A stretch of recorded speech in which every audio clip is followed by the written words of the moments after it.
நான் கூட என் பொண்டாட்டி வேலைக்கு அனுப்பலை. ஏன் சொல்லு, அவள் ஒரு சூப்பர் ஃபிகர்.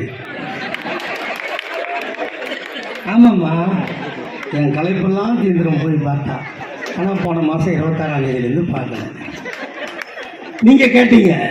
உடனே என் தலைவன் சொன்னான், வீட்டில் இருக்கின்ற நீங்கள் ரேஷன் கார்டு வைத்திருந்தால் ஒவ்வொரு கார்டுக்கும் 1000 ரூபாய் மாதந்தோறும் தருவேன்.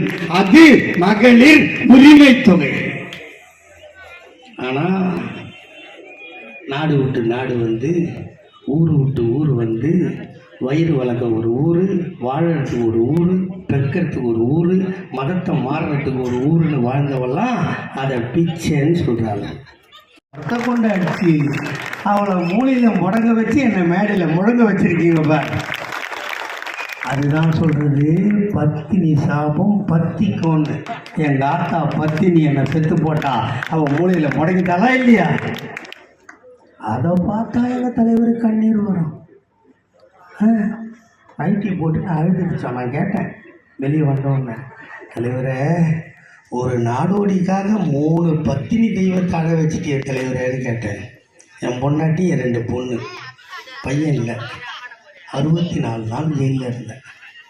எல்லாம் சொல்லியிருப்பான். மற்றவன் இருந்தால் ஓடி இருப்பான். வேற எங்கன்னா முடங்கிட்டா வாழா வெட்டி. இந்த 2 பட்டத்தை நான் வாங்கணுமா?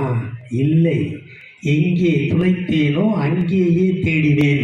அறிவாலயத்தை சுற்றி சுற்றி வந்தேன். என்னை கேட்டார்கள், கடிதம் கொடுக்க மாட்டாய், ஆனால் இங்கே வருவாயா என்று கேட்டார்கள். என்னுடைய செங்கல் 6 இருக்கிறது இந்த கட்டடத்தில், அந்த கல்லை பார்க்க வந்தேன் என்று சொன்னேன்.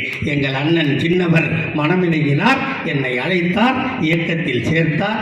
உங்கள் முன்னால் நான் நிற்கிறேன். இந்த பொம்பளைக்கு கொடுத்தாச்சு. அடுத்து படிக்கிற பசங்க சும்மா இருக்குமா? தாத்தா தாத்தா, எங்கள் ஆத்தாளுக்கும் பணம், எங்கள் ஆயாளுக்கும் பணம், நான் காலேஜுக்கு போகிறேன், எனக்கு என்ன தாத்தா? அப்படியம்மா, நீ 6வதுலேருந்து +2 வரைக்கும் அரசு பள்ளியில் படிச்சியா? உனக்கும் மாதம் 1000 ரூபாய். அதற்கு பெயர் புதுமை பெண் திட்டம்.